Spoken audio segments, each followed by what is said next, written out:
ሰላም ጤና ይስጥልኝ እግዚአብሔር ቤተሰቦችና የእግዚአብሔር ወዳጆች እንደምን አላችሁ? እግዚአብሔር ይመስገን እኛ ደህና ነን።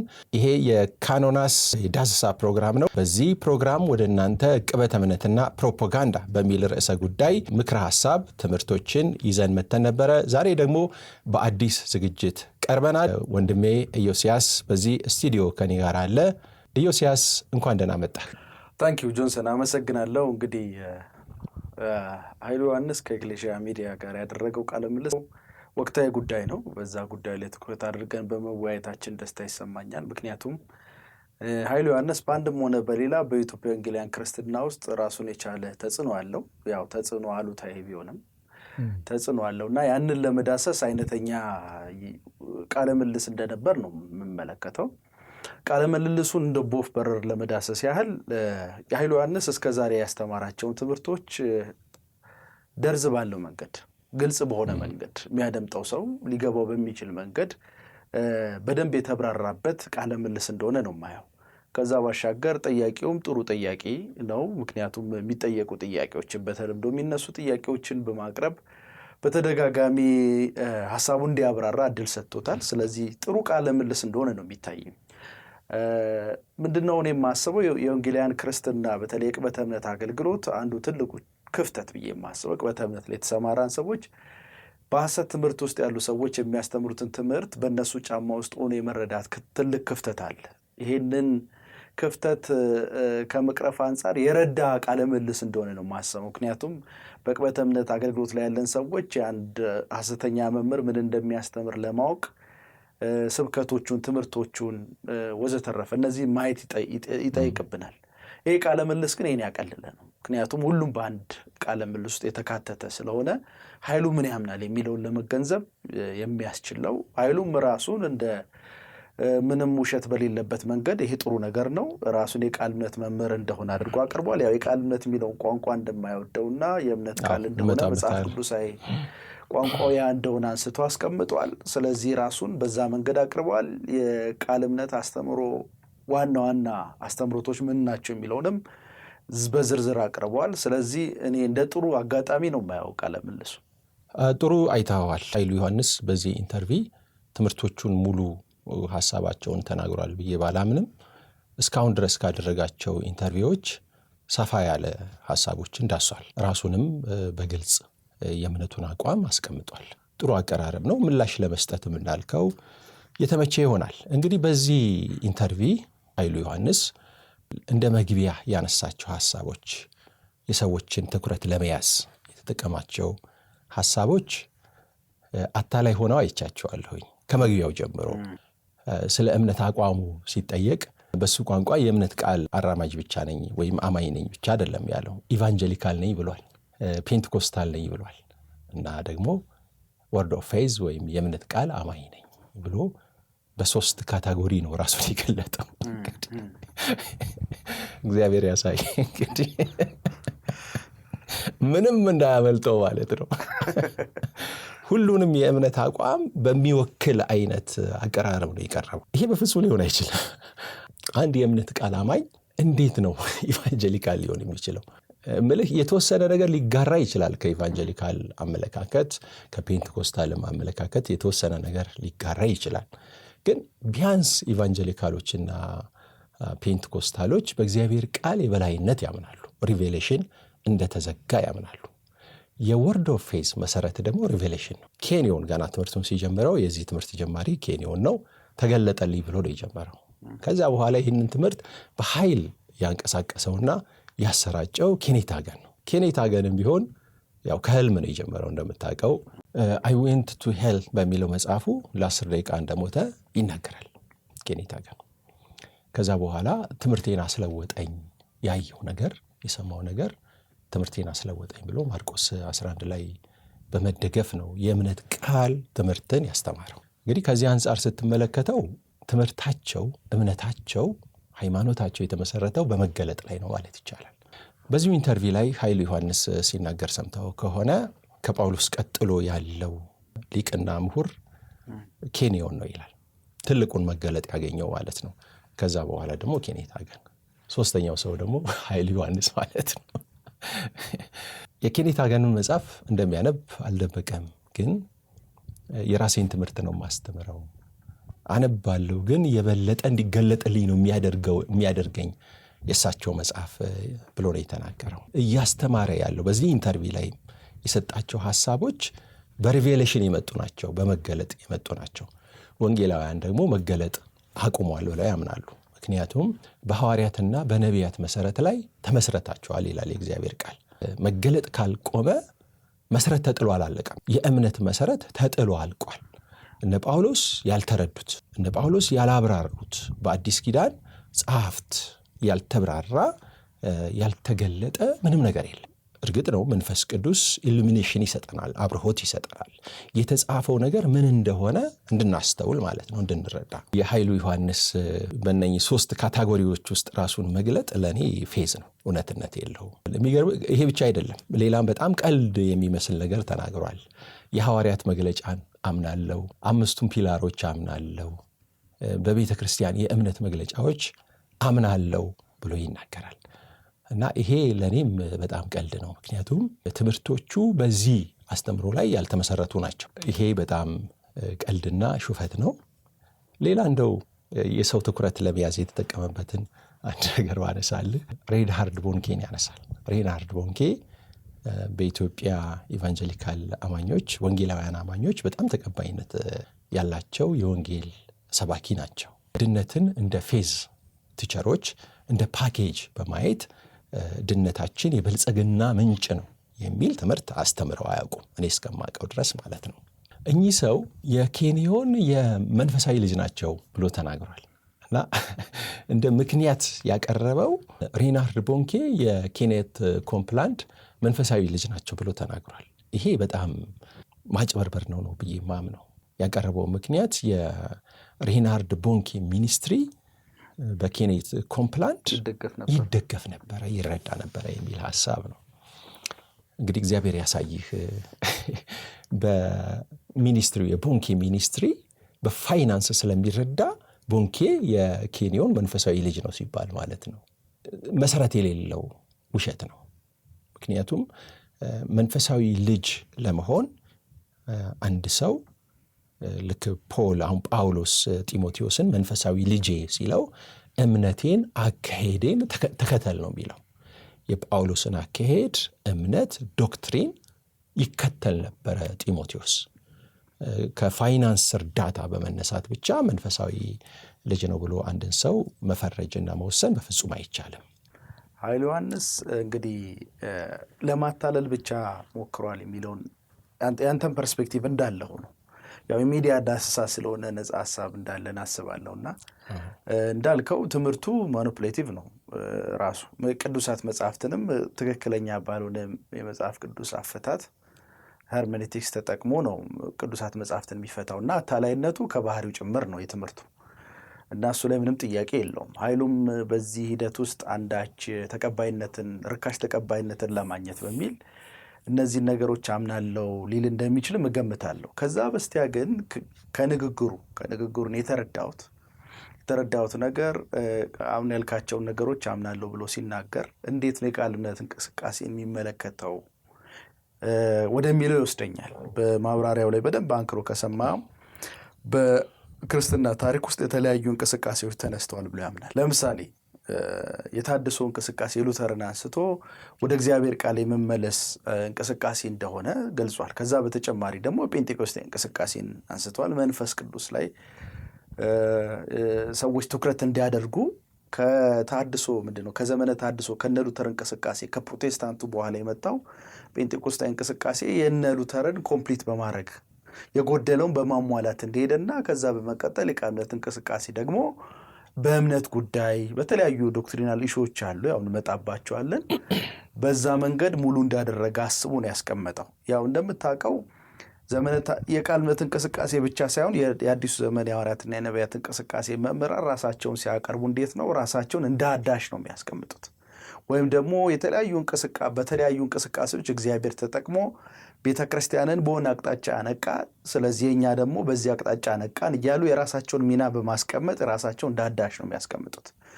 እና እንደው ራሱ የታሪኩን ስትመለከት ዘመነ ተሐድሶ አለ፣ ፕሮቴስታንት እንቅስቃሴ፣ ከዛ ጴንጤቆስጤ እንቅስቃሴ፣ ከዛ የቃል እምነት እንቅስቃሴ፣ ከዛ የአዲሱ ሐዋርያትና የነቢያት የተሐድሶ እንቅስቃሴ እና ኃይሉ የቃል እምነት እንቅስቃሴን ሲያነሳ ወንጌላዊ ነኝ እንዲሁም ደግሞ የተሐድሶ እንቅስቃሴ የሚቀበላቸውን የእምነት አቋሞች ክሪድስ፣ ለምሳሌ የሐዋርያት የእምነት መግለጫ፣ የኒቅያ የእምነት መግለጫ፣ የአትናቴዎስ የእምነት መግለጫ እንዲሁም ደግሞ የከልቄዶን የእምነት መግለጫ ይጠቅሳል። ሌሎችም የእምነት መግለጫዎችን እዚህ ጋር በዋናነት ለማንሳት ትኩረቴ ባይሆንም እነሱንም እቀበላለሁ የሚል ሀሳቦችን ያነሳል። እንዴት ነው ራሱን የሚመለከተው ብለህ ስታይ ከአዳሲያኑ ቀጥሎ የመጣው የጴንጤቆስጤ እንቅስቃሴ ከዛ ቀጥሎ የመጣው የቃል እምነት እንቅስቃሴ ነው ብሎ ስለሚያምን እነዛ የተቀበሏቸውን ነገሮች ሁሉ ተቀብሎ እንደመጣ አድርጎ ነው እያሰበ ያለው። እንግዲህ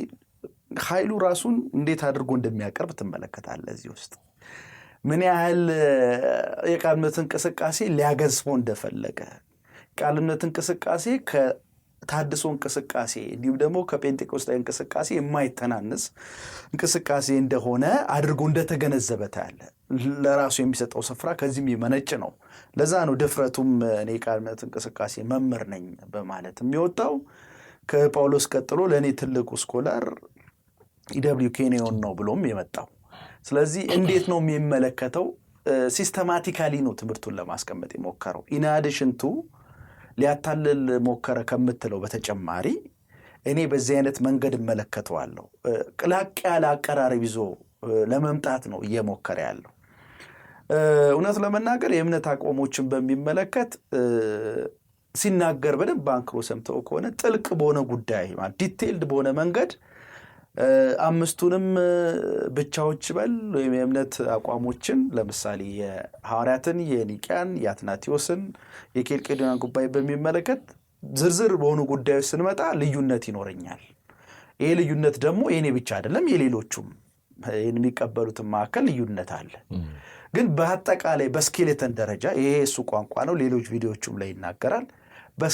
በስኬሌተን ደረጃ እንዲሁም ደግሞ በፍሬምወርክ ደረጃ የምቀበላቸው ናቸው ይላል። እና እኔ በጣም ብልጥ የሆነ ነው የሚመስለኝ እኔ ኃይሉ ራሱን ለማቅረብ የሄደበት መንገድ። መጋቢ ጻድቁ አብዶም ያቀረበበትን መንገድ ሰምተው ከሆነ የሚያነሳው ነገር ምንድን ነው? በእምነት ትልቅ ተጋድሎ ያደረጉ ሰዎች አባት ናቸው። እኛ በነበርንበት አካባቢ እያለ የነበራቸው እንደውም ወንጌል ሰብከውለት እንደነበረ እሳቸው ባያውቁትም ገና በለጋነት እድሜ በነበረበት ሰዓት ከአንድ ስፍራ ወደ ሌላ ስፍራ ሲሄዱ ሁሉ ወንጌል እንደነገሩት፣ ነገር ግን ክርስቲያን መሆኑን እንደነገራቸውና በአካባቢው ላይ የሙሉ ወንጌል ቤተ ክርስቲያን እንዳለችና ወደዛ ሄዱ ሊያመልክ እንደሚገባ እንደነገሩት ያነሳል። ያን ሲያነሳ በእምነት ተጋድሎ ያደረጉ አባት ናቸው። በዚህ መንገድ አድንቃቸዋለሁ የሚል አይነት አካሄድ አለ። እነዚህን ሁሉ የሚያደርገው ዞሮ ዞሮ አንተ ካልከው ሀሳብ ጋር ይገናኛል። ያው ራሱን ሊያቀርብ የሞከረበት መንገድ ቅቡልነቱን ከፍ ለማድረግ ከማሰብ የመነጨ ነው። ነገር ግን ትምህርቶቹን እንሄድባቸዋለን በቀጥታ በጀነራል ሴንስም ብቻ አይደለም፣ በዲቴይል ሴንስ እሱ እንደሚለው ጥልቅ በሆኑ ጉዳዮች ብቻ ሳይሆን በአጠቃላይም በጀነራል ሴንስ አምስቱ ብቻዎችን በል የእምነት አቋሞችን በል እንዲሁም ደግሞ ሌሎቹንም አስተምሮቶች ቤተ እምነታዊ አስተምሮትን በሚመለከትም ያነሳቸው ስላሉ ማለት ነው ቢሆን ለምሳሌ ቤተ እምነታዊ ስለ ጥምቀት አንስቶ በአደልት ባፕቲዝም ወይም ደግሞ ጎልማሳ ጥምቀት እንደሚያምን አንስቷል። ቤተ እምነታዊ አስተምሮ ነው። በእነዚህም ሁሉ ብንሄድ እንቃኛው ብንል ኃይሉ ዮሐንስ ክፍተት አለው። በስልታዊ በሆነ መንገድ ራሱን እያቀረበ እንዳለ ነው የምንረዳው። ማኒፑሌቲቭ ስልታዊ የሆነ ምንድነው ራሱን ትክክለኛ አስተማሪ አድርጎ ለማቅረብ የሄደበት ርቀት እንደሆነ ይገባኛል። እና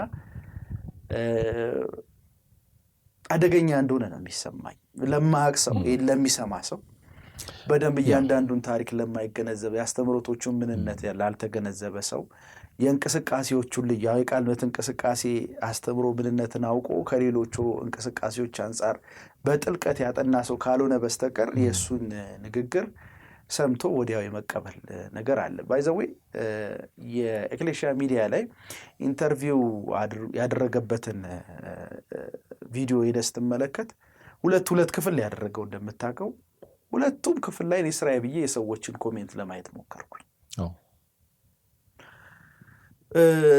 በቁጥር ከሚቆጠሩ ከአንድና ከሁለት ኮሜንቶች በስተቀር አብዛኞቹ ሲደነቁበት ነው የምታየው። የሚገርም አስተማሪ ነው ይሉታል። ትምህርተ ሥላሴን እንደዚህ ተረድቼው አላቅም፣ በጣም በቀለለ መንገድ ተረዳሁት፣ ይሄ በጣም የሚደንቅ ነው፣ በጣም ሰፊ መጽሐፍ ቅዱሳዊ እውቀት ያለ ሰው ነህ እያሉ፣ ስለዚህ ግቡን መጥቷል ማለት ነው። ይሄ ሰው ዓላማው ራሱን ሐቀኛ አስተማሪ አድርጎ ለማቅረብ ነው የሞከረው። የቃል ምት እንቅስቃሴን በታሪክ ውስጥ ከታድሶና ከጴንጤቆስጣዊ እንቅስቃሴ በኋላ የመጣ ጀኒውን እውነተኛ እንቅስቃሴ አድርጎ ለማቅረብ ነው የሞከረው። ሥላሴንም አምናለው ይበል እንጂ ሥላሴ አስተምሮ ራሱን የቻለና የተለየ ነው የኃይሉ እንመጣበታለን። ሰዎችን በራሱ ትምህርት አጥምቋል ብዬ ነው የማስበው። ስለዚህ አደገኛ የሆነ አካሄድ ነው። በተወሰነ መንገድም ተሳክቶለታል ብዬ አስባለሁ፣ ከኮሜንቶቹ አንጻር ማለት ነው። ልክ ነው። እኔም አይቻቸዋለሁ። በጣም አስደምሟቸዋል፣ አስገርሟቸዋል። ግን ምን እያለ እንደሆነ ተረድተውታል ወይ የሚለው ነገር አጠያያቂ ነው። የፔንቴኮስታል ሙቭመንት የተነሳበትንና የወርድ ኦፍ ፌዝ ሙቭመንት የተነሳበትን ጊዜ ስትመለከተው እኩል ነው። የዘመን መጠጋጋት ስላለው እንደ ፔንቴኮስታል ሙቭመንትም የሚመለከቱት ሰዎች አሉ። የፌዝ ሙቭመንት እንቅስቃሴ ራሱ አንድ የፔንቴኮስታል ሙቭመንት አካል ነው ብለው የሚሞግቱ እንደ ማክኢንታየር አይነት ሰዎች አሉ። ይሄ ሰው ለኬንዮን ትምህርት ልክ እንደ ኃይሉ ዮሐንስ ሽንጡን ገትሮ የተከራከረ ሰው ነው። ይሄ ሰው ምንድን ያደረገው?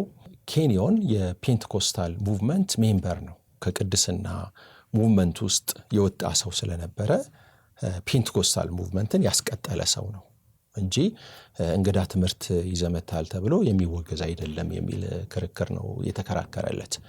እና የሚሰራው ታሪክ ትርክት ኢረርም አለው፣ ትክክልም አይደለም ብዬ ነው የማስበው። እንዳልከው የእምነት ቃል እንቅስቃሴ ለማግዘፍ ኃይሉ ዮሐንስ ያው ቴክኒካል የሆኑ ነገሮችን ተጠቅሟል።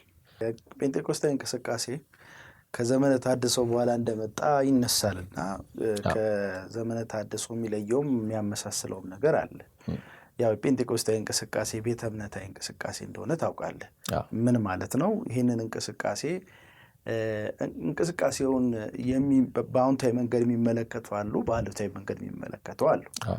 ከዛ በኋላ መጣ ብለው ራሳቸውን የሚያቀርቡት የቃል እምነት እንቅስቃሴ መምህራን የቃል እምነት እንቅስቃሴ ወይም ወርድ ኦፍ ፌዝ ሙቭመንት ኦልሞስት ሁሉም ሊባል በሚችልበት ደረጃ ላይ እዚህ ላይ ሀሳብ እንድሰጥ ፈልጌ ነው። ኦልሞስት ሁሉም ሊባል በሚችልበት ደረጃ ላይ የጴንጤቆስጣዊ አስተምሮን የሚቀበሉ ናቸው።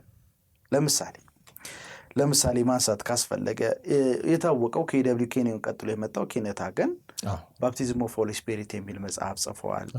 ዘ ስፒሪት ዊዝን ኤንድ ዘ ስፒሪት አፖን የሚል እንዲሁም ደግሞ seven vital step to receiving the Holy Spirit የሚል መጽሐፍ ጽፈዋል።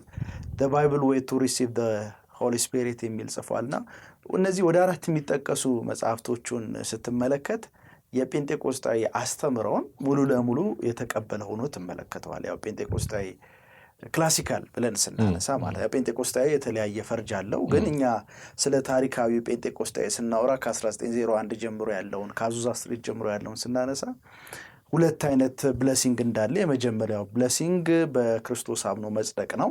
ሁለተኛው ብለሲንግ ደግሞ በመንፈስ ቅዱስ መጠመቅ የሚል ነው። ሰከንድ ብለሲንግ የሚባለውን የሚያስተምሩ ናቸው የጴንጤቆስጣዊ እንቅስቃሴ። ይህንን በመጽሐፍቶቹ ውስጥ ኬኔት ሃገንም አንጸባርቋል። ሌሎቹንም እንደው ኬኔት ሃገንን አነሳን እንጂ ሌሎቹም ተመሳሳይ አይነት ነገር አላቸው። እና ይሄ የኃይሉ ዮሐንስ እንድነው ራሱን ስልታዊ በሆነ መንገድ ለማቅረብ ከመፈለጉ ባሻገር በዓለም አቀፍ ደረጃ እንኳን ያሉ የቃል እምነት እንቅስቃሴ መምህራን ራሳቸውን ከጴንጤቆስጣዊ እንቅስቃሴ ቀጥሎ እንደመጣ አድርገው የመመልከታቸው ማሳያ በሚጽፏቸው ስነ ጽሁፎች ውስጥ የመንፈስ ቅዱስ ጥምቀትን ሁለተኛ ብለሲንግ አድርገው ያቀርባሉ። እሱ ብቻ አይደለም በዓለም አቀፍ ደረጃ ያለን እንጂ በሀገር ውስጥም ራሱ ለምሳሌ ከተማችን ውስጥ ካሉ የቃል እምነት እንቅስቃሴ መምህራን መካከል አንዱ ጃፒ ነው። አሁን ልሳን የሚል መጽሐፍ ጽፏል። ይሄ ልሳን የሚለውን መጽሐፍ ስትመለከት ፒውርሊ ባፕቲዝም ኦፍ ሆሊ ስፒሪት ሰከንድ ብለሲንግ አድርጎ የተወሰደ ትምህርት ነው የምትመለከተው እና ግንኙነት አለው ልልህ ፈልጌ ነው። ማለት የጴንጤቆስጣዊ አስተምሮ የቃልነትን አስተምሮ ባይሆንም የቃልነት መምህራን ግን የጴንጤቆስጣዊ አስተምሮን ሙሉ የመቀበል አካሄድ አዝማሚያ አላቸው ለማለት ፈልጌ ነው። ምን ትላለህ እዚህ ላይ? ምናልባት ከዚህ በፊት ኃይሉ ዮሐንስ አንድ ትምህርቱ ላይ ኬንዮን ምሁር ነው ብሎ ተናግሯል። ሰምተው ከሆነ አላውቅም። ምሁር ነው ብሎ ያስቀመጠበት ምክንያት ምንድነው ብለዛ ቪዲዮ ላይ ስታይ የሜታፊዚክስ ትምህርት ተምሯል ብሎ ነው የሚያነሳው። ይሄ ሰው የት ነው ምንድነው እሱ የትኛው ሜታፊዚክስ ነው የተማረው ብለህ ስትጠይቅ ስፔሻል ሜታፊዚክስ ነው የተማረው። ሃርነስት ሆምስ በሚባል የልዩ ዲብ አካል ወይም የስፔሻል ሜታፊዚክስ ትምህርት ቤት ገብቶ ተምሯል። ይሄ ትምህርት የኒው ቶት ወይም ደግሞ ብዙ የሚታወቀው ኒው ኤጅ በሚለው ስያሜ ነው። የኒው ኤጅ ሙቭመንት ትምህርት ግራውንድ ነው። ሃርነስት ሆምስ ራሱ አዎንታዊ አስተሳሰብና አመለካከት ፈላስፋ ተብሎ ይጠራ የነበረ ሰው ነው። ይህንን ትምህርት ተምሮ ነው እንግዲህ ቀጥታ ወደ ፔንትኮስታል ሙቭመንት ራሱን ያስጠጋው። ፔንትኮስታል ሙቭመንት 1905 አካባቢ ኤክስፕሎር ያደረገ ሙቭመንት ነው። ኬንዮንም ፓራራል ነው የሄደው የምለው በዛ ምክንያት ነው። ተቀይጦ ነው ከመጀመሪያው ጀምሮ የእምነት እንቅስቃሴ ከፔንትኮስታል ሙቭመንት ጋር ተቀይጦ ነው ራሱን ያሳደገው። የሆሊነስ ሙቭመንት ምልከታዎችን ወይም ደግሞ የፔንትኮስታል ሙቭመንት ግንዛቤዎችንና የኒው ቶት አስተሳሰቦችን ይዞ ነው የተነሳው። የእምነት እንቅስቃሴ ወይም ደግሞ የቃል እምነት ስንል የፔንትኮስታል አስተምሮን ኢግኖር አድርጓል እያልን አይደለም ያለ ነው። ልክ ነው። ያንን ይዞ ነው የሄደው፣ ግን ቀላቅሏል። እንግዳ የሆኑ አስተሳሰቦችና ፍልስፍናዎችን ገና ከመጀመሪያው ቀላቅሎ የተነሳ ሙቭመንት ነው። ሌላው በኪያ ሾው ላይ ስለ እምነት እንቅስቃሴ ስያሜ ተሟግቷል። የቃል እምነት እያሉ ያላግጣሉ በማለት ቁጭቱን ተናግሯል። የቃል እምነት አይባልም፣ ሊባል የሚችለው የእምነት እንቅስቃሴ ነው የሚል ሙግት ተሟግቷል። እንግዲህ የእምነት ቃል የሚለው ስያሜ መነሻ የሚያደርገው ሮሜ ምዕራፍ 10 ቁጥር 8 ነው። እንደዚህ ይላል፣ ነገር ግን ምን ይላል? ባፍህ በልብህም ሆኖ ቃሉ ቀርቦልሃል፣ ይህም የምንሰብከው የእምነት ቃል ነው። ይህንን ነው እንግዲህ ለስያሜው እነ ኬንዮንም እነ ኬኔት ሃገንም መሰረት የሚያደርጉት ማለት ነው። የእምነት ቃል የተባለው ምንድን ነው የሚለው ነው እዚህ ጋር መጠየቅ ያለበት። የእምነት ቃል ምንድን ነው? እሱ እኛ የምንፈልገውን ትርጉም ሳይሆን መስጠት ያለብን ክፍሉ ምንድን ነው እሱ የእምነት ቃል ያለው። አንደኛ ተመልከት፣ የምንሰብከው ነው የሚለው። የእምነት ቃል ኮንፌስ የምናደርገው፣ ይሄ በጸሎት ሰዓት የምንለማመደው፣ የምንፈልገውን ነገር ወደኛ የምንጠራበት አይደለም። የቃል እምነት ወይም ደግሞ የፌዝ ሙቭመንት ዋና አስተምሮ ኔሚት ክሌሚት ነው። የምትፈልገውን ነገር ከመንፈሳዊ ዓለም ውስጥ ወደ ራስ ወደ ገሃዱ ዓለም መጥራትና መሳብ ትችላለህ የሚል አስተምሮ ነው ያለው። ኬንዮንም ተገለጠልኝ ያሉት ይሄንን ነው። ይሄንን ተመልካቾቻችን በእርግጠኝነት ሊያውቁ ይገባል። ስብከት ነው። ሁለተኛው ምንድነው ስብከቱ የሚለው ጥያቄ ነው። ስብከቱ ምንድነው ብለን ስንጠይቅ ኢየሱስ ጌታ እንደሆነ በአፍህ ብትመሰክር፣ እግዚአብሔር ከሙታን እንዳስነሳው በልብህ ብታምን ትድናለህና፣ ሰው በልቡ አምኖ ይጸድቃል፣ በአፉ መስክሮ ይድናል። መጽሐፍ በእርሱ የሚያምን ሁሉ አያፍርም ይላልና በአይሁድና በአሕዛብ መካከል ሁሉ ምርጫ የለም። ይሄ ወንጌል ለአሕዛብም ለአይሁድም ሊሰበክ የሚገባ እውነት ነው። የእምነት ቃል ምንድን ነው ዓላማው ስትል ድነት ነው። የነፍስ ድነት ነው። የእምነት ቃል ስብከት ነው። ድነት ላይ የሚያተኩር ስብከት ነው። የስብከቱ ማዕከል ደግሞ የክርስቶስ መሞትና የክርስቶስ መነሳት ነው። ስለዚህ የእምነት ቃል የሚለው ስያሜ ለቃል እምነት መወከል አለበት ብዬ አላምንም። የቃል እምነት የሚለው ስያሜ ትክክለኛ ስያሜ ነው። ኬንዮን ዘ ሂድን ማን በሚለው መጽሐፉ እንደዚህ ይላል፣ በሦስቱ ወንጌላት ውስጥ የሚገኙት አስደናቂ የኢየሱስ የእምነት መልእክቶች አሉ። እነኚህ አረፍተ ነገሮች የእምነት ቃል ስለ እምነት የሚናገሩት ማለት ነው። እነኚህ አረፍተ ነገሮች ኢየሱስ ሰዎች በእርሱ እንዲያምኑ የሚሞግቱ ናቸው። በሦስቱ ወንጌላት ውስጥ ያሉ ነገር ግን መልእክቶቹ ለቤተ ክርስቲያን ሳይሆን ለአይሁድ የተላለፉ ናቸው። ስለዚህ በእነኚህ 3 ወንጌላት ውስጥ ስለ እምነት የተጻፈውን ነገር አያምንም ማለት ነው። ለእኔ አይደለም ብለው ነው የሚያምኑ፣ ለአይሁድ ነው የተላለፉት። አይሁድ የማያምኑና ምክንያት ሲናገር አይሁድ የማያምኑና ከዳተኞች ነገር ግን የኪዳን ሕዝብ ናቸው። ኢየሱስ በእርሱ መሲህነት እንዲያምኑ ይጫናቸው ነበር። ፈውሳቸው በእርሱ ላይ ባላቸው እምነት ላይ የተመሰረተ ነው። በኢየሱስ ላይ ባላቸው እምነት ላይ የተመሰረተ ነው። ወደ ጳውሎስ መልእክቶች ስንመጣ ግን እምነት በኢየሱስ ላይ እንዲሆን የሚያደርግ ጫና አናገኝም። እምነት በኢየሱስ ላይ መሆን የለበትም ነው ኮንሰፕቱ። አንድ ሰው ንስሐ ገብቶ የክርስቶስ ቤተሰብ ከሆነ ሁሉም ነገር የእርሱ ነው። በጳውሎስ መልእክቶች ውስጥ እምነት ይኑራችሁ የሚል መልእክት አታገኙም። ለምን? ምክንያቱም ሁሉ ነገር የኛ ነው። ይሄ ትምህርት እምነትን በክርስቶስ ላይ ወይም ደግሞ በእግዚአብሔር ላይ ማድረግን ሳይሆን በግልጽ የሚያስተምረው እምነትን በእምነት ላይ ማድረግ ነው። እምነትን ኃይሉ ዮሐንስ ባህሪ ነው ብሎ ይገልጠዋል። በአዲሱ ሰው ወይም ዳግም በተወለደው ሰው ውስጥ ያለ ባህሪ ወይም ኔቸር ነው ብሎ ነው የሚገልጠው። ስለዚህ ይሄ እምነት ካለህ የምትፈልገውን ነገር ትፈጥራለህ፣ የምትፈልገውን ነገር ወደ ኤግዚስታንስ ማምጣት ትችላለህ የሚል ጠንካራ አስተምህሮ ነው ያላቸው። ኬኔት ሃገን በሲኦል የነበረውን ቆይታ አይ ወንት ቱ ሄል በሚለው መጽሐፉ ከገለጠ በኋላ ተገለጠልኝ የሚለውን የእምነት ቃል የሚል ቶፒክ ሰጥቶት አስተምሯል እና መጽሐፍም ጽፎ የእምነት ቃል የሚል መጽሐፍም ጽፎ ዲስትሪቢዩት አድርጓል። ከዛ ተነስተው ነው የእምነት ቃል መባል አለበት ብለው የሚሞግቱት። በነገራችን ላይ ወደ 65,000 ኮፒ ነው በወቅቱ ያሰራጨው። ከፍተኛ ስርጭት ነው። በወንጌላውያን በፔንቴኮስታል ምንም ገደብ ሳይኖረው የተሰራጨ መጽሐፍ ነው።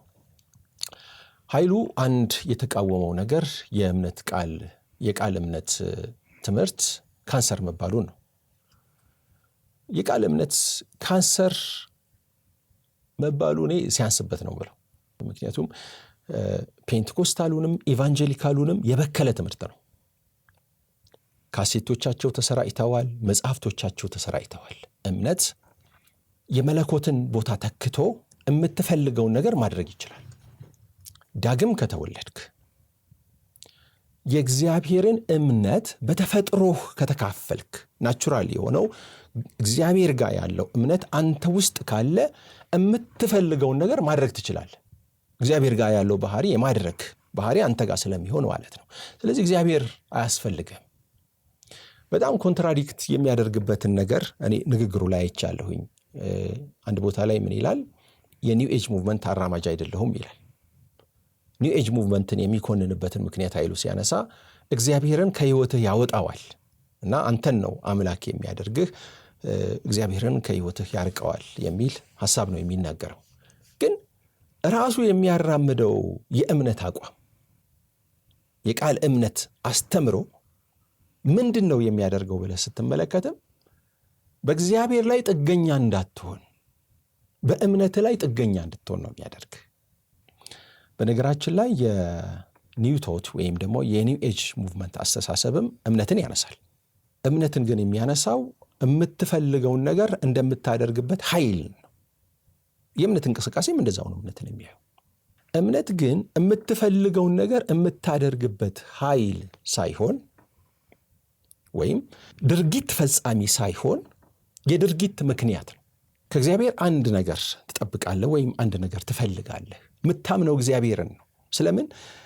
ስለምታምነው ነገር። ለምሳሌ መሃንነት ቢሆን ሳራን ብናነሳ እምነቷን አይደለም ሳራ ያመነችው ወይም አብርሃምም ያመኑት እግዚአብሔርን ነው። እግዚአብሔር ልጅ መስጠት እንደሚችል እምነታቸው በእግዚአብሔር ላይ ነው። የድርጊቱ ፈጻሚ እምነታቸው ሳይሆን ራሱ እግዚአብሔር ነው። በእምነት ጉዳይ ከሆነ ብዙ ነገር ማለት ይቻላል። ኃይሉ ዮሐንስ እምነትን እንዴት ይረዳል እንዳልከው፣ ኃይሉ ዮሐንስ እምነትን የሚረዳው እንደ እግዚአብሔር ባህሪ ነው። ሁለት ቃል ይጠቀማል፣ ፌዝ እና ትረስት የሚል ቃል። ኃይሉ ዮሐንስ በነበረው ቃለ ምልልስ ላይ የቃል እምነት እንቅስቃሴ መምህራን ጥገኛ ነን ብሎ አያምንም፣ ኢንዲፔንደንት ነን ብሎ አያምንም። እዚህ ላይ ብቻ ሳይሆን ሌሎች ቪዲዮዎቹን ዩቲዩብ ላይ ሄጄ ለመመልከት ሞክሬያለሁ።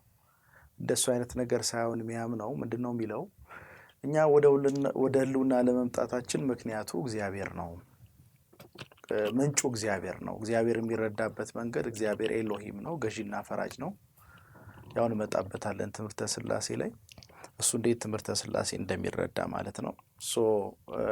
እግዚአብሔር ገዢና ፈራጅ ነው፣ መንፈስ ነው። ገዢና ፈራጅ ነው፣ መንፈስ ነው። ነገር ግን ይህን ቁሳዊ ሰማይና ምድር ከፈጠረ በኋላ በዚህ ቁሳዊ ሰማይና ምድር በሱ መልክና ምሳሌ የፈጠረው ወይም ደግሞ በሱ ቋንቋ የወለደውን መንፈስ የሆነውን ሰው ወደዚህ ምድር ሲያስገባው በስጋ ውስጥ እንዲንቀሳቀስ ነውና በስጋ ውስጥ ተንቀሳቅሶ በዚህ ምድር ሲኖር የዚህ ምድር ገዢና ፈራጅ ነው፣ ኤሎሂም ነው ብሎ ያምናል።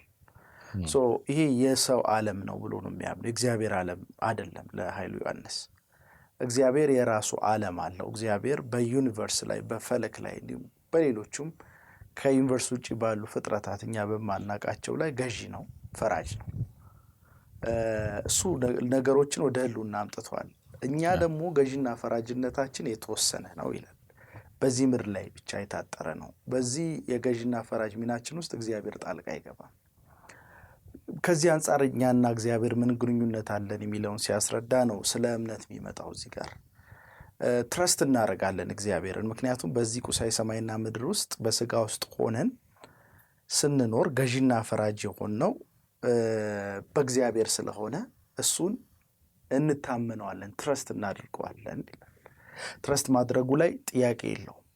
ማመን የሚባለውን ነገር ሲያብራራ ምንድን ነው የሚለው? ከመንፈስ አንጻር ነው የሚያብራራው። የእግዚአብሔር ባህሪ ነው ይላል። እግዚአብሔር መንፈስ ስለሆነ እሱን የሚመስሉ ልጆችን ስለወለደ እምነት ባህሪ ከሆነ በወለዳቸው ልጆች መንፈስ ውስጥ አለ ያ እምነት የሚባለው ነገር። ያ የኛ ሳይሆን ከእግዚአብሔር የወሰድነው ነው። ምክንያቱም እኛ የእግዚአብሔር ልጆች ነን ብሎ ያምናል።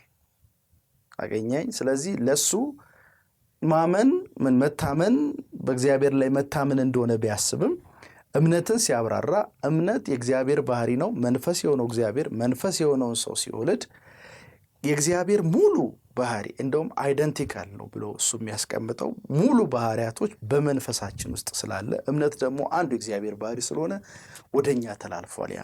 ስለዚህ እግዚአብሔር አይነት እምነት አለን ነው።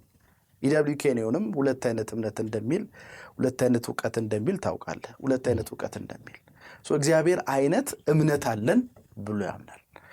ታዲያ ምንድነው ልዩነቱ ከእግዚአብሔር ብለህ ስጠይቀው ይሄ አሁን ከእግዚአብሔር የዘር ልጅ በመሆናችን ከእግዚአብሔር ባህሪ ሙሉ ለሙሉ የእግዚአብሔርን ባህሪ በመወለድ በማግኘታችን ምክንያት እምነትም እግዚአብሔር እምነትም ወደኛ በመተላለፉ ምክንያት በዚህ ምድር ስንኖር እግዚአብሔር በማይገባበት የኛ ብቻ በሆነው ሰማይና ምድር ገዢና ፈራጅ በሆንበት ያንን እምነት ነው የምንኖረው የሚል ነው። ስለዚህ እምነት ቅድም እንደጠቀስከው ኢደብሊው ኬንዮን ከውጭ የሚመጣ ነገር አይደለም፣ የማንነት ጉዳይ ነው። ስለዚህ በኢየሱስ ክርስቶስ ላይ የሚደገፍ ሊሆን አይችልም በእነሱ ትምህርት። ምክንያቱም እምነት የእግዚአብሔር የዘር ልጅ ነኝ ብሎ ስለሚያስብ ከዛ የሚወሰድ እንጂ ሌላ ክርስቶስ በሚባል አካል ላይ የሚሆን መደገፍ አይደለም። ለእነሱ አፍተሮ ልቆ ክርስቶስ የእግዚአብሔር ልጅ ነው ተብሎ ስለሚታሰብ እንደኛ አይነት ነው ተብሎ ነው የሚወሰድ። የእግዚአብሔር ልጅነትን የሚፈቱበት መንገድ ያው እንደምታውቀው የመጀመሪያው አዳም የእግዚአብሔር ልጅ ነበረ። ኃጢአት በመስራቱ ምክንያት ወደቀ። እሱ በመውደቁ የተፈጠረ ዓለም አለ፣ የአዳም ዓለም ነው የሚለው ኃይሉ ዮሐንስ። ክርስቶስ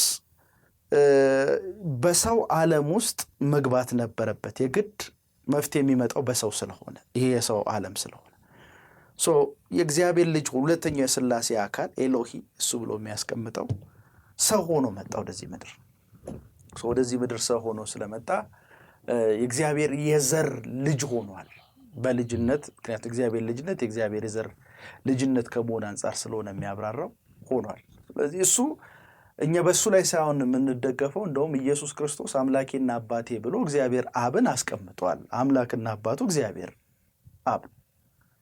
ስለዚህ እኛ በክርስቶስ ላይ እንመሰረታለን። እንደውም ታላቅ ወንድማችን ነው ከትንሣኤ ከተነሳ በኋላ በኩር ሆኗል። ስለዚህ እኛ ስለምንቀጥል እምነታችን በክርስቶስ ላይ ይመሰረታል የሚል የክርስትናን ትምህርት አይቀበልም። ኃይሉ ዮሐንስ።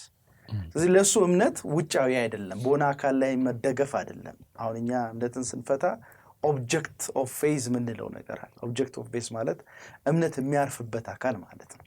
እንደሱ አይነት ነገር እሱ ጋር የለም። ትረስት ነው ያለው፣ ትረስቱ በእግዚአብሔር ላይ ነው። እምነት ግን የማንነት ጉዳይ ነው። በሁለት ይከፍለዋል። አንደኛው እምነት በእግዚአብሔር ላይ መታመን የሚለው ነው። ሁለተኛው እምነት የምንኖርበት እምነት፣ በእምነት መኖርና በእግዚአብሔር ላይ መታመን ሁለቱ ይለያያሉ ብሎ ይናገራል።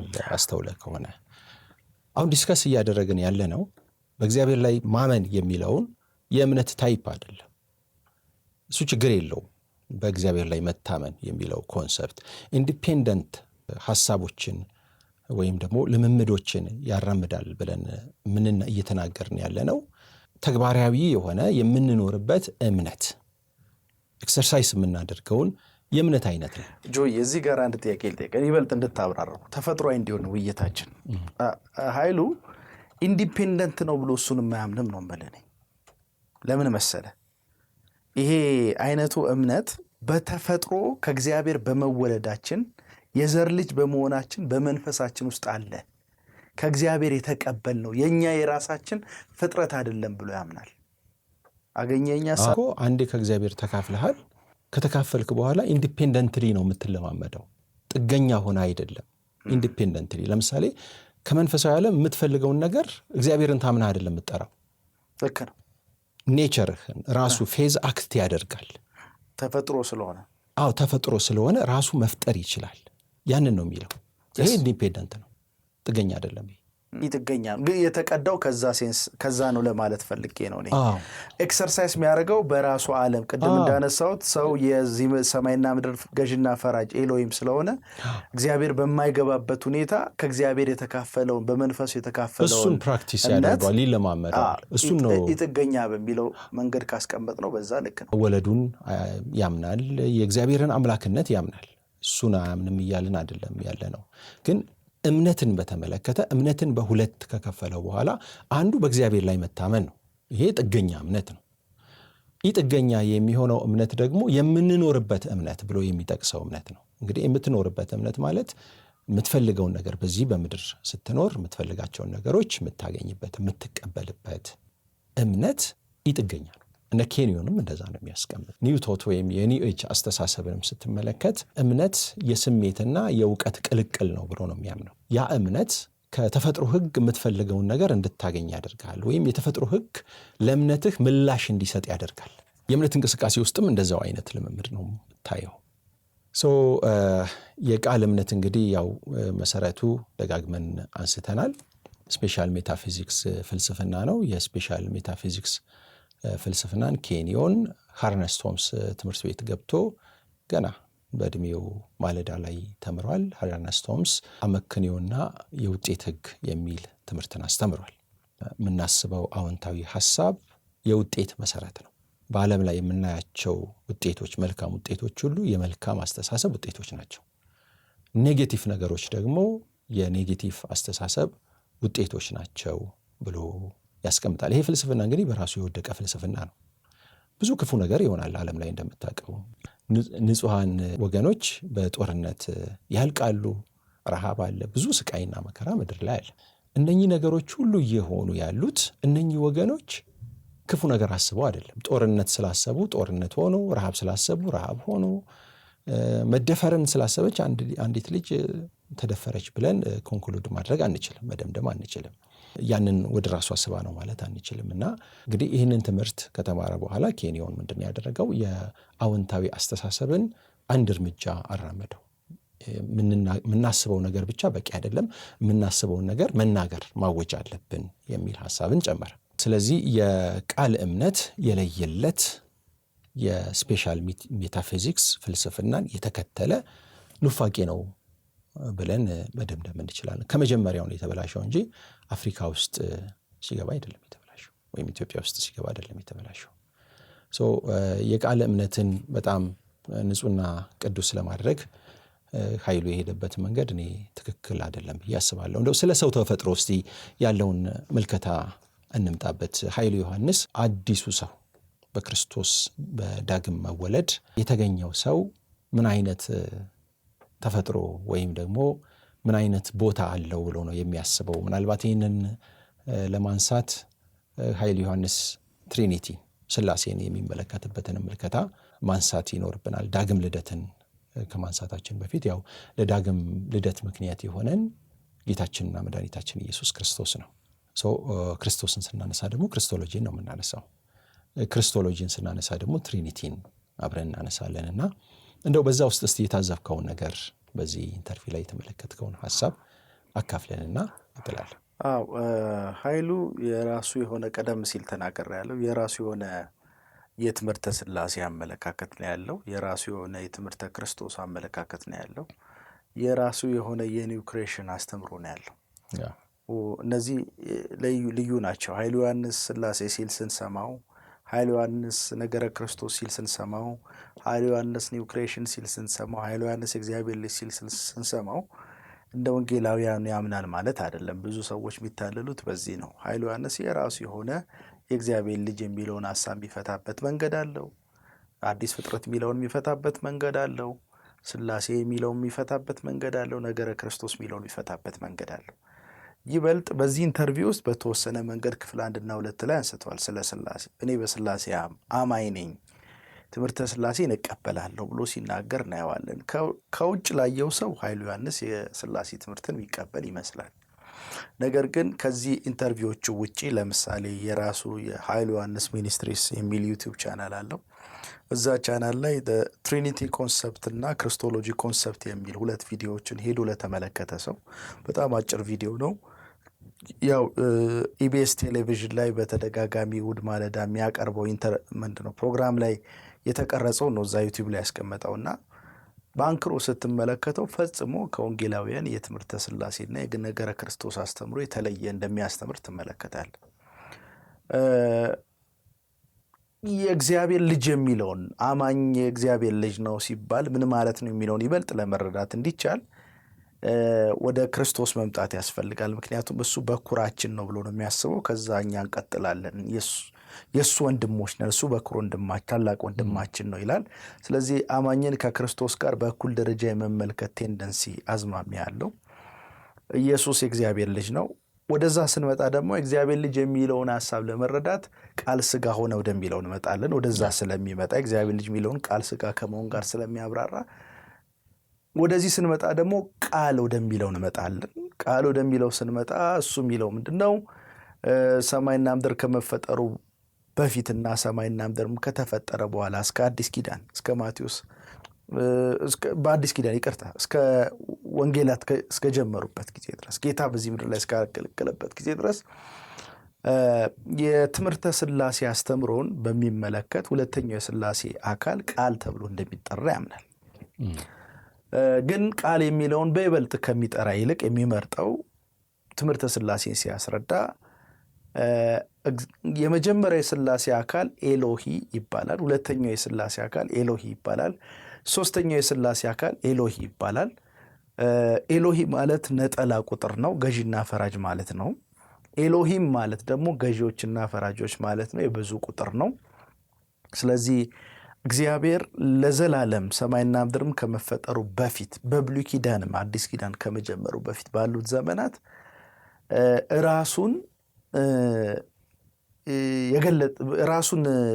ያስቀመጠበት መንገድ በዘላለም ውስጥ እንደ ኤሎሂ ነው። 3 የሥላሴ አካላት እንዳሉ ያምናል። እኛ 3 ሥላሴ አካል አለ እንላለን። አብ፣ ወልድ፣ መንፈስ ቅዱስ ለወንጌላውያን አስተምሮ ዘላለማዊ ማንነት ነው እንደሆነ የምናስበው። አብ ዘላለማዊ ነው፣ ወልድ ዘላለማዊ ነው፣ መንፈስ ቅዱስ ዘላለማዊ ነው እንልና 3 ዘላለማዊ ሳይሆን አንድ ዘላለማዊ አለ እንላለን። ኃይለ ዮሐንስ እንዲህ ያምን አብ፣ ወልድ፣ መንፈስ ቅዱስ ከጊዜ በኋላ የመጣ መጠሪያ እንጂ ዘላለማዊ ማንነት ነው ብሎ አያምንም። ኃይለ ዮሐንስ ዘላለማዊ የሆነው የእግዚአብሔር ባህሪ ኤሎሂምነቱ ነው፣ ገዢና ፈራጅነቱ ነው። ገዢና ፈራጅነት ምን ማለት ነው ስትለው ምንጭነት ነው፣ አባትነት ነው። ስለዚህ የመጀመሪያው የሥላሴ አካል ገዢና ፈራጅ ነው፣ እኩል ይሆናል አባት ማለት ነው። ሁለተኛው የሥላሴ አካል ገዢና ፈራጅ ነው፣ ኤሎሂ ስለሆነ አባት ማለት ነው። ሶስተኛው የሥላሴ አካል ገዢና ፈራጅ ነው፣ ኤሎሂ ስለሆነ አባት ነው። ስለዚህ ለኃይለ ዮሐንስ አብ ምንድን ነው? እኔ በወንጌላውያን መነጽር ውስጥ ሆኜ ስለማብራራው እንጂ አንደኛው የሥላሴ አካል፣ ሁለተኛው የሥላሴ አካል፣ ሶስተኛው የሥላሴ አካል አብ ናቸው ማለት ነው። ሶስት አባት አለ። ይቅርታ፣ በግዕዙም አብ ማለት አባት ማለት ነው። ሶስት አባት አለ ማለት ነው ለሱ እንጂ ይሄ ልጅ ወልድ የሚለው ዘላለማዊ ማንነት አይደለም። የሥላሴ ሁለተኛ አካል መንፈስ ቅዱስ ሰራጺ ብለን ብናስቀምጠው ዘላለማዊ ማንነት አይደለም፣ ከጊዜ በኋላ የጀመረ ነው። ወልድ ልጅ ማለት ነው። ልጅ ማለት ፕሪኤግዚስተንስ ቅድመ ህላዌ ያለው ሁለተኛ የሥላሴ አካል ሳይሆን ወልድ ማለት ያ ሁለተኛ የሥላሴ አካል ኤሎሂ የተባለው ገዥና ፈራጅ አባት የሆነው ሁለተኛው አባት የሆነው በግጻኤ መለኮት ውስጥ በሥላሴ ውስጥ እሱ ነው ስጋን አክሎ ሰው ሲሆን ወልድ የተባለው ልጅ የተባለው ብሎ የሚያስተምረው። እንግዲህ ይታይ የኃይሉ ዮሐንስ የሥነ ሰብ አስተምሮን በአንክሮ ስታጠናው መንፈሱ የሁለተኛው የሥላሴ አካል አባት የሆነው ኤሎሂ ገዥና ፈራጅ ሁለተኛ የተቀሩትም ሁለቱም እንደዛ ናቸው። መንፈስ ነው። መንፈሱ የኢየሱስ ክርስቶስ መንፈስ ኤሎሂ ነው፣ ሁለተኛ የሥላሴ አካል። ስጋና ነፍሱ ደግሞ የሰው ነው። በዛው ይሄንን ከበረከት ተስፋዬ ጋር ያደረገውን ቃለ መልስ ሄደህ ስትመለከት የምትገነዘበው ነው። ለኃይሉ ዮሐንስ ልጅነት ሰው መሆን ነው። ሰውነቱ ራሱ እንዴት ነው የምታስረዳው ስትለው መንፈሱ የሁለተኛው የሥላሴ አካል መንፈስ ነው ማለት መለኮታዊ ነው ማለት ነው። ስጋና ነፍሱ ደግሞ የሰው ነው። ስለዚህ ኢየሱስ የሰው መንፈስ የለውም፣ የሰው ነፍስና ስጋ እንጂ ያለው። ተመልከት ምን ያህል ድቅል የሆነ የሥነ ሰብ አመለካከት እንዳለው ትመለከታለህ። ስለዚህ ለኃይሉ ዮሐንስ ኢየሱስ ፍጹም ሰው አይደለም።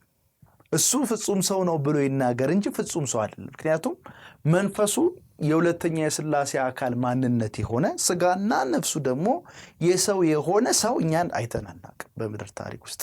ቅዱሳት መጽሐፍት በዚህ አይነት መንገድ አያስቀምጡም። ለኃይሉ ዮሐንስ ግን ይሄ ነው ኢየሱስ ማለት። ግራ የሚያጋባ ነው። እንደውም ምን ይላል ቀጥሎ በሌሎቹም ቪዲዮዎቹ ላይ ይሄ የእግዚአብሔር ልጅ ወይም ሰው የሆነው ኢየሱስ ክርስቶስ መለኮትነቱን በዚህ ምድር ላይ በነበረ ጊዜ ሁሉ ፈጽሞ አንመለከትም፣ የምንመለከተው ሰውነቱን ብቻ ነው ብሎ ያምናል።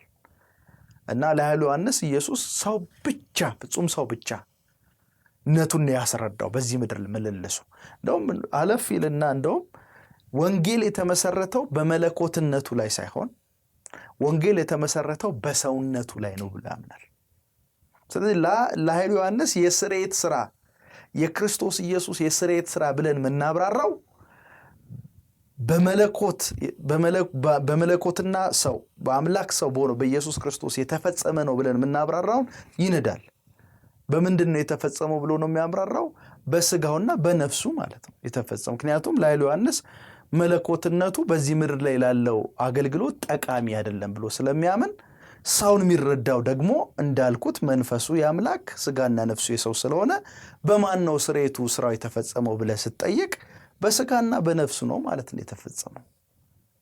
ፍጹም ሰው አይደለም ዋጋ የከፈለው፣ ፍጹም አምላክ አይደለም ዋጋ የከፈለው። በትክክለኛ ቋንቋ አምላክ ሲሆነ ኢየሱስ ክርስቶስ አይደለም ለስርየት ስራ ዋጋ የከፈለው። ራዘር የሰው ሁለት ክፍል ትራይኮቶሚስት ስለሆነ እሱ ማለት ነው። ትራይኮቶሚነቱ ራሱ ሶስትዮሽ አመለካከቱ ራሱ ይለያል፣ እኛ ከምናምነው ይለያል። በስጋና በነፍስ የተፈጸመ የድነት ስራ እንደሆነ ያስባል።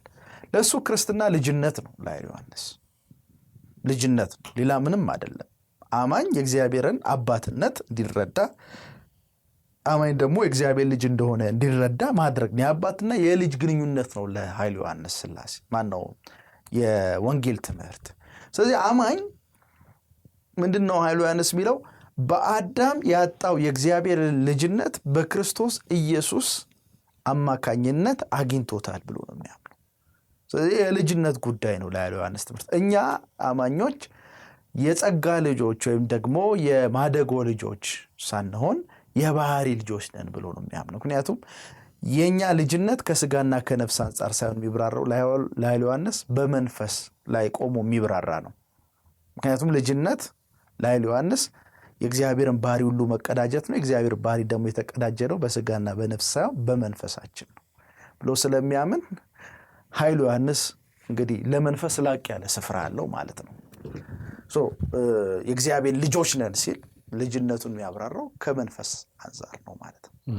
ብዙ ነገር ማለት ይቻላል፣ ሰፋ አድርገን ማውራት እንችላለን ስለ ዮሐንስ አስተምሮ። ከዚህም በላይ ብዙ ማለት ያስፈልጋል። ስለ መንፈስ ቅዱስ ሲመጣ መንፈስ ቅዱስ ሶስተኛው የሥላሴ አካል ነው ብሎ አያምንም። መንፈስ ቅዱስ ሶስተኛው የሥላሴ አካል ልክ እንደ ሁለተኛ ሁሉ ኤሎሂ የተባለው ገዥና ፈራጅ አባት ነው ብሎ ነው የሚያምነው። ሶስተኛው የሥላሴ አካል ክርስቶስ ስራውን ካጠናቀቀ በኋላ ወደዚህ ምድር የመጣ ነው እና መንፈስ ቅዱስ ማለት ቅባት ነው ብሎ ነው የሚያስተምረው። አንደኛ ዮሐንስ መልእክት ላይ ከቅዱሱ ቅባት ተካፍላችኋል እያለ የሚናገረው ንባብ አለ። ቅባት ማለት በዛ ንባቡ ሆሊ ስፒሪት እንደሚያመለክት እናውቃለን። ነገር ግን መንፈስ ቅዱስ የሚለው ገለጻ ሁሉ ጊዜ ቅባትን ነው ማለት አይደለም። ለኃይሉ ዮሐንስ ቅባት ማለት ነው፣ አንዳች ማንነት አይደለም ለኃይሉ ዮሐንስ። ምክንያቱም ተገልጦ አልታየም፣ በአማኝ ሕይወት ውስጥ ይመጣል እንጂ የሚለው ራሱን የቻለ ማንነት ሆኖ አትመለከተውም ማለት። ይህንን በይበልጥ እሄድበታለሁ መንፈስ ቅዱስን እንዴት እንደሚረዳ። ለጊዜው ይህንን ካልኩ ይበቃል። ኃይሉ ዮሐንስ በኒቂያ ካውንስል እንደሚያምን ተናግሯል። በሐዋርያት የእምነት መግለጫም እንደሚያምን ተናግሯል። ያሳየህን የኃይሉ ዮሐንስ ትምህርት ግን በኒቂያ ጉባኤ በ325 ተወግዟል።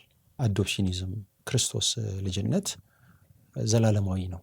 ትሪኒቲ ካውንስል ውስጥ የክርስቶስ ልጅነት የሚጀምረው በስጋ ከመጣበት ጊዜ አይደለም በሚል ነው የኒቂያ ጉባኤ እንግዲህ በግልጽ ዲክለር ያደረገው።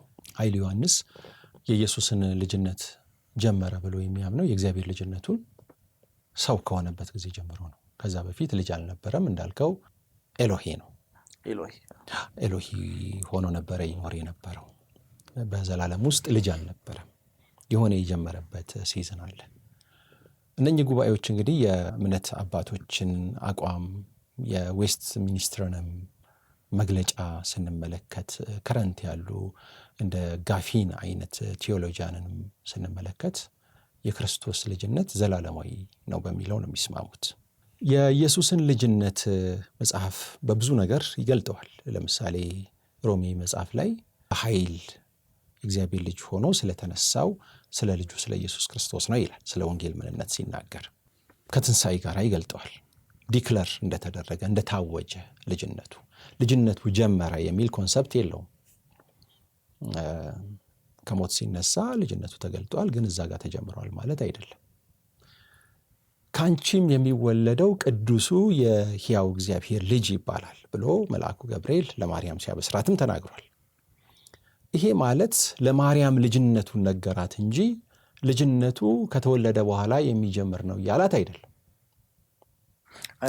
ኃይሉና በረከት ዮሴፍ ግን ይህን ቴክስት ወስደው ልጅነቱ የጀመረ መሆኑን ለማሳየት ነው መልአኩ ገብርኤል ያበሰራት። ሰውነቱን የሚያመለክት ቃል ነው ከአንቺ የሚወለደው፣ ሲወለድ የእግዚአብሔር ልጅ ይባላል ተብሎ ነው የተነገረው ብሎ ራሽናላይዝ እንደዚህ ይፈተዋል፣ ያብራራል በዚህ አይነት መንገድ። እሱም በረከት ተስፋዬ የወልድ ማንነት የጀመረው ከማርያም አይደለም፣ በዘላለም ውስጥ ስለነበረ።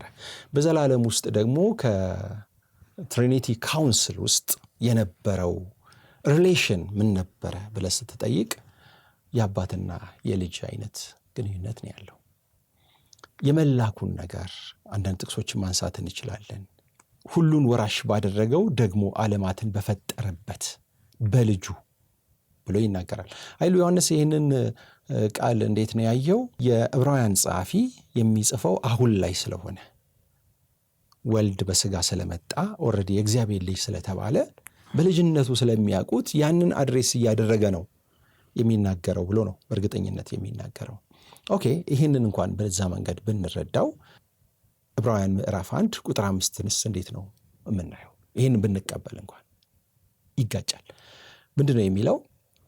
ከመላእክት አንተ ልጄ ነህ፣ እኔ ዛሬ ወልጄሃለሁ፣ ደግሞ እኔ አባት ሆነዋለሁ፣ እርሱም ልጅ ይሆነኛል ከቶ ያለው ለማን ነው ብሎ ይጠይቃል።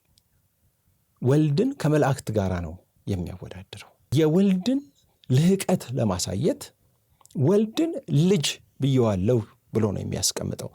እዚህ ጋር እንግዲህ መላእክት ከሰው መፈጠር በፊት እንደተፈጠሩ የወንጌላውያን አማኞች በሙሉ እናምናለን። የመላእክት ልደት ከሰውም የቀደመ ነው።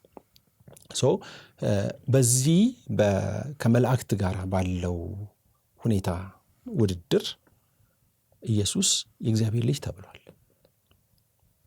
ከአዳም ጋር አይደለም ያወዳድረው። እንደዚሁ እዚሁ ጋር ወረድ ብለህም ስትመለከት ደግሞ በኩርን ወደ ዓለም ሲገባ በኩር ወደ ዓለም የገባው በኩር ሆኖ ነው እንጂ ከገባ በኋላ አይደለም በኩር የሆነው። ይህንን የሚመስሉ ብዙ ጥቅሶች አሉ። እግዚአብሔር አንድያ ልጁን እስኪሰጥ ድረስ ብሎ የሚናገር ዮሐንስ ወንጌል ምዕራፍ 3 ቁጥር 16 ላይ ማየት እንችላለን። አንድያ ልጁ የተባለበት ሁኔታ አለ። እስኪሰጥ መቼ ነው አንድያ ልጁን የሰጠው? ሥጋ ከመሆኑ በፊት ነው። ዮሐንስ ወንጌል ምዕራፍ 1 ላይ ወልድ ከመላኩ በፊት በአብ ዘንድ እንደነበረ ይናገራል። ወደ ዓለም ከመምጣቱ በፊት ቃልም በእግዚአብሔር ዘንድ ነበረ ብሎ አድራሻውን ያስቀምጥላል። አክቹዋሊ እዛ ጋር ወልድ አልተባለም፣ ቃል ብሎ ነው የሚያስቀምጠው። በአብ ዘንድ ነበረ። ከዛስ ወደ ዓለም ይመጣ ነበረ፣ ወደ ዓለም ይላክ ነበረ። ወደ ዓለም የመምጣቱ ነገር የመታዘዙ አንድ እርምጃ እንደሆነ ፊልጵስዩስ ምዕራፍ 2 ላይ ስትመለከት ታያለ። ራሱንም በምስሉ ተገኝቶ ሰው ሆነ፣ በባሪያ መልክ ተገኘ ይላል። መታዘዙ ከክብር ነው የጀመረው። ከአብ ጋራ መተካከልን መቀማት እንደሚገባው አልቆጠረም። በምስሉም ሰው ሆነ። ዙፋኑን ትቶ ሲመጣ በመታዘዝ ነው የመጣው፣ ለተልእኮ ነው የመጣው። በዮሐንስ ትምህርት፣ በኃይሉ ዮሐንስ ትምህርት የኢየሱስ መላክ ወይም ተልእኮ የተጀመረው በአጥማቂ ዮሐንስ ሲጠመቅና መንፈስ ቅዱስ በርግብ አምሳል ሲያልፍበት ነው። ነገር ግን የኢየሱስ ክርስቶስ መላክ ሚሽን የሚጀምረው ዙፋን ከመተው ነው። ሰው ከመሆን ብቻ አይደለም፣ ዙፋን ከመተው ነው። እውነተኛው ብርሃን ወደ ዓለም ይመጣ ነበረ ብሎ ይነግራል። ከየት ነው የሚመጣው? ከአብ ዘንድ፣ በአብ ዘንድ ነበረ ብሎ ካስቀመጠልህ በኋላ ወደ ዓለም ይመጣ ነበረ። መነሻው አብ ነው። ስለዚህ ከአብ ተልእኮ ወደ ዓለም ብርሃን ሆኖ ሲመጣ በመታዘዝ ነው የመጣው። በአብና በወልድ መካከል ያለውን የአባትና የልጅ ሪሌሽን ነው የምታየው። የላኪና የተላኪን ተልእኮ ነው የምታየው። አገልግሎቱ የጀመረው እዛ ጋር ዙፋኑን ትቶ ከመምጣት ማለት ነው። እነኚህን ጥቅሶች ሁሉ ነው እንግዲህ ኃይሉ ዮሐንስ ለማዳፈን የሚሞክረው። እንዳለውም የኒቅያን ወይም ደግሞ ሌሎቹንም የቤተ ክርስቲያን የእምነት አቋም መግለጫዎች ሙሉ ለሙሉ አይቀበልም። ዲቴል አልቀበልም ብሏል። አክቹዋሊ ዲቴል አልቀበልም፣ የራሴ ያለኝ ብሏል። እና ማምለጫም አስቀምጧል፣ የሚያመልጥበትንም ሐሳብ አስቀምጧል። ኃይሉ ዮሐንስ የዚህን ያህል ለምንድን ነው እሱ የደከመው?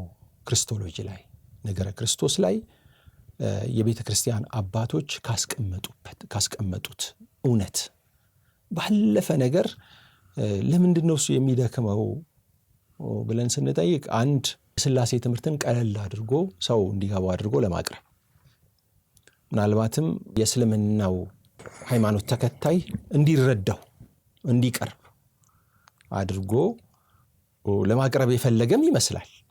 ራሱም ስለተናገረ የእስልምና ሃይማኖት ውስጥ ያሉ ወንድሞቻችንን በወንጌል ለመድረስ የወንጌልን መልክ መቀየር አለብን።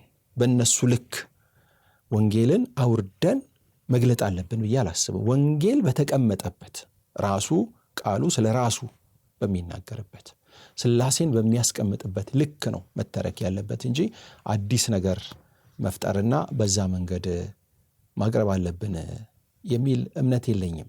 ኃይሉ ዮሐንስ በተደጋጋሚ ልክ እንደ እግዚአብሔር ነን፣ በእግዚአብሔር ክላስ ውስጥ ነን ሲል ተሰምቷል። በኢንተርቪዎቹም በትምህርቶቹም በብዙ ያነሰዋል ይህንን ሐሳብ።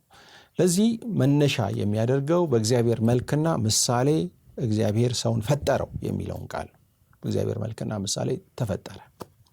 ምሳሌና መልክ የሚለው ሁለቱ ቃል የዕብራይስጥ ቃሉን ስንመለከት ጸሌምና ደልሞት በሚሉ ሁለት ቃላቶች ነው የተቀመጡት። እነኚህ ሁለት ቃላቶች ትርጓሜያቸው ምንድን ነው ብለን ስናይ ደግሞ ቅርጽ፣ አይነት፣ ክፍል፣ ምድብ የሚል ፍቺ ነው ያላቸው። ሊትራል ሚኒንጋቸውን ቀጥተኛ ፍቻቸውን ወስደን ስንተረጉም ሰው በእግዚአብሔር ቅርጽ፣ በእግዚአብሔር መልክ፣ በእግዚአብሔር ይዘት፣ በእግዚአብሔር አይነት፣ በእግዚአብሔር ክፍል ተፈጠረ የሚል ትርጓሜ ነው የሚይዘው ቀጥተኛ ትርጉምን ከወሰደን። ነገር ግን ይሄ የመዝገበ ቃላትን ፍቺ ተከትለን ቀጥተኛ ትርጉም ስንወስድ ማለት ነው። ነገር ግን መጽሐፍ ቅዱስ ቀጥታ ሮጠህ ተንደርድረህ መዝገበ ቃላት ከፍተህ የምትፈታው መጽሐፍ አይደለም። አውደ ምንባቡን ማየት አለብህ። የቅርብ ምንባባትና ደግሞ አጠቃላይ የመጽሐፉን አውድ አይተህ ነው ስክሪፕቸሩን የተጠቀሰውን ቃል የምትፈታው። የቅርብ አረፍተ ነገሮቹን በዛው በዘፍጥረት መጽሐፍ ውስጥ የተጠቀሱ ቃላቶችን ስትመለከት ይህንን ሐሳብ ዴልሞትና ጸሌም የሚለውን የሚያብራራልህ ሐሳብ አታገኝም። ስለዚህ አጠቃላይ የመጽሐፍ ቅዱስ ግንዛቤ ምንድን ነው? እሱ ስለ ሰው ማንነት የሚለውን ሄደህ ማየት ይኖርብሃል ማለት ነው። አጠቃላይ የመጽሐፍ ቅዱስ ድምዳሜ ምንድን ነው ብለህ ስታይ ምሳሌና መልክ ለሚለው የተሰጠው ሌላ ፍቺ ነው። አይነት፣ ምድብ፣ ክፍል ምናምን የሚል ሆኖ አታገኘው። በየትኛውም የመጽሐፍ ቅዱስ ክፍል እንደዚህ አይነት ፍቺ አታገኘው። ሐዋርያት ይህንን አልተረዱም። ነቢያት ይህንን አልተረዱም። ለታሪኩ ቅርብ የሆኑ የመጽሐፉ ባለቤቶች፣ የቋንቋ ባለቤቶች በዚህ መንገድ ካልተረዱ ተገለጠልኝ ብለህ አንተ ዛሬ ልተረጉም አትችልም። ለዚህ ነው መገለጥ አልቋል የምንለው ማለት ነው። ኢብን ብሉይ ኪዳን ላይ ያልተብራሩ ሐሳቦች አዲስ ኪዳን ላይ ሄደው ሲብራሩ ነው የምታየው። ኢየሱስ አብራርቷቸዋል፣ ሐዋርያቱ አብራርተዋቸዋል። እነሱ ያላብራሩትንና ያልገለጡትን እኛ ልንገልጥ አንችልም፣ አዲስ ነገር ልናመጣ አንችልም። ይሄ እንግዲህ ዋና ነገር ነው የሰው ማንነት። እነሱ ካልነገሩን እኛ ፍቺ ሰጥተን ለዚህ ዋና ነገር ዶክትሪን አንመሰረትም። ምሳሌና መልክ የሚለው አክቹዋሊ ለእግዚአብሔርም አይመጥነው። የመዝገበ ቃላቱን ፍቺ ስትመለከት እግዚአብሔር ቅርጽ እንዳለው እንድታስብ ነው የሚያደርግ። እግዚአብሔር ክፍል፣ የእግዚአብሔር አይነት ቅርጽ ምናምን እግዚአብሔር ቅርጽ እንዳለው ልናስብ አንችልም፣ መንፈስ ስለሆነ ቀጥተኛ ትርጉሙ ፍቺ አይሆንም ማለት ነው። የአዲስ ኪዳን ጸሐፊዎች በተለይ መልክና ምሳሌ የሚሉትን እንደምታውቀው በስፋት አንስተዋል። ክርስቲያናዊ ስነ ምግባር ኤቲካል ነገሮችን በማስመልከት ተገልጧል። ጳውሎስም እኔ ክርስቶስ እንደምመስል እናንተ እኔ ምሰሉ ብሎ ተናግሯል። ይሄ ስለ ክላስ አይደለም ያወራው፣ ስለ ምድብ አይደለም ያወራው፣ ስለ ባህሪ ነው። ክርስቲያናዊ ስነ ምግባርን ስለመኖር፣ እግዚአብሔርን በመታዘዝ እግዚአብሔርን በመፍራት ስለምንኖረው ህይወት ነው የሚናገረው። መልክና ምሳሌ የሚሉት ቃላቶች የተጠቀሱበትን የትኛውንም የመጽሐፍ ቅዱስ ክፍል ሄደ ስትመለከት በእግዚአብሔር ቅርጽ አይነት እንደተፈጠርክ የሚያሳዩ አይደሉም። እግዚአብሔር በመልክና በምሳሌያችን እንፍጠር ብሎ ሲናገር እኛ እንደምናደርግ የሚያደርግ የኛ ኤቲካል ባህሪ ያለው፣ የኛ የጽድቅ ባህሪ ያለው፣ የኛ ጽድቅ የሚንጸባረቅበት፣ የኛ መልካምነት የሚታይበት፣ እንደኛ መልካም የሆነ ክፉን የሚጸየፍ ኃጢአትን የሚጸየፍ ሰውን እንፍጠር ማለቱ ነው። ሰው የተፈጠረበት ዓላማ ነው። በነገራችን ላይ ሰው ኃጢአትን ሲሰራ ሲተላለፍ ከእግዚአብሔር ጋር የተጋጨው በተፈጠረበት ማንነት ስላልቀጠለ ኤቲካል የሆነ ግብረ ገባዊ ተጓድሎ ውስጥ ስለገባ ማለት ነው። እግዚአብሔርን ከመታዘዝ ስለወጣ ነው። እግዚአብሔርም ሲፈርድበት ከኤደን ገነትም ሲባረር የምታየው። መልክና ምሳሌ የሚለው እግዚአብሔር ሰውን የፈጠረበትን ዓላማ ነው እንጂ የሚያሳየው ሰው ልክ እንደ እግዚአብሔር አይነት እንደሆነ የእግዚአብሔር አይነት ኔቸር ዲኤንኤ እስከ ማለት ድረስ ይሄዳሉ። በነገራችን ላይ አንዳንዶቹ እንደውም ዘፍጥረት ምዕራፍ 2 ላይ እግዚአብሔር እፍ ሲል ማንነቱ ስፕሪቱ የእግዚአብሔር ማንነት ተከፍሎ ወጥቶ ከእግዚአብሔር ውስጥ በሰው ውስጥ ገብቷል። ያ ማንነት ፒውር ነው፣ የእግዚአብሔር አይነት ነው። ሰው መንፈስ ነው ወደሚለው ትምህርት የሚሄዱበት ምክንያት ይሄ ነው። ስፕሪቱ ነው የእግዚአብሔር ኔቸር ያለው። ሲፈጠርም በእግዚአብሔር ተፈጥሮ ነው የተፈጠረው። እንግዲህ እግዚአብሔር ፈጣሪ ነው፣ ተፈጣሪ አይደለም። በዚህ ስነ መለኮትን ካደራጀህ መንፈሳችን ፈጣሪ እንጂ ተፈጣሪ አይደለም ወደሚል ነው የምትሄደው። ከእግዚአብሔር ውስጥ ወጥቶ እግዚአብሔር የሕይወትን እስትንፋስ እፍ ሲል ከእግዚአብሔር ውስጥ ወጥቶ በሰው ውስጥ የገባ ኤሌመንት ካለ፣ ጂን እነሱ እንደሚሉት ዲኤንኤ ካለ፣ ያ ኤሌመንት በውስጥ ካለ መለኮትነት በውስጥ አለ ማለት ነው። ለዛ ያምናሉ። እስከዚህ ጥግ ድረስ የሰው ማንነት መለኮታዊ ኔቸር አለው እስከ ማለት ድረስ ነው የሚካሄደው። እንግዲህ ኃይሉ ዮሐንስም ሲናገር እንደምትሰማው ሰው በኃጢአት ምክንያት ይህንን ተፈጥሮውን አጥቶታል። ይህ ተፈጥሮ ተበላሽቷል። ኬት አምጥቶት እንደሆነ አላቅም። የሰው መንፈስ ከእግዚአብሔር ነው የሚመጣው ብሎ ይናገራል። እዚህ ኢንተርቪው ላይ አስተውለው ከሆነ ስለ ሕፃን ልጅ የተናገረበት ቦታ ላይ ስጋና ነፍስህ ከእናትና ከአባትህ ነው የምትካፈለው፣ መንፈስ ግን ንጹህ ነው ይላል። መንፈስ ንጹህ ነው ምክንያቱም ከእግዚአብሔር ነው የሚመጣው ብሎ ይናገራል። አሁንም እግዚአብሔር ማንነቱን እያካፈለ ነው ማለት ነው። ለዚህ ነው ኃይሉ ዮሐንስ ኤሎሂም ነን እኛ፣ ያ እግዚአብሔር አይነት ኔቸር አለን ብሎ በድፍረት የሚናገረው። ይሄ ችግሩ ምንድን ነው ብለህ ስትጠይቅ ቃላትን ካውዳቸው አውጥቶ በመዝገበ ቃላት መፍታት ነው በእርግጠኝነት። ከዛ በኋላ በዛ በፈቱት ነገር ላይ እምነትን መመስረት ነው። እንዳየኸው ግን የስነ መለኮት ቀውስ ያስከትላል። ዮሐንስ 17ን ያነሳል ኃይሉ ዮሐንስ አይተህ እንደሆነ አባት ሆይ ሰዓቱ ደርሷልና ልጅህ ያከብርህ ዘንድ በስጋም ሁሉ ላይ ስልጣን እንደሰጠኸው ለሰጠውም ሁሉ የዘላለምን ሕይወት ይሰጣቸው ዘንድ ልጅህን አክብረው። ይህንን የሚያወራው ወይም ይህንን ጸሎት ኢየሱስ የጸለየው በአዳም ጫማ ውስጥ ሆኖ ነው። የእኛን ጸሎት ነው የሚጸልየው እንጂ የራሱን አይደለም ብሎ ነው የሚናገረው። ሰዓቱ ደርሷል፣ ልጅህን አክብረው። ቁጥር 5 ላይ አሁንም አባት ሆይ ዓለም ሳይፈጠር በአንተ ዘንድ በነበረኝ ክብር አንተ በራስህ ዘንድ አክብረኝ የሚለውን ጥቅስ ያነሳል። ይህንን የሚለው ስለ አዳም ነው ብሎ ነው የሚፈታው።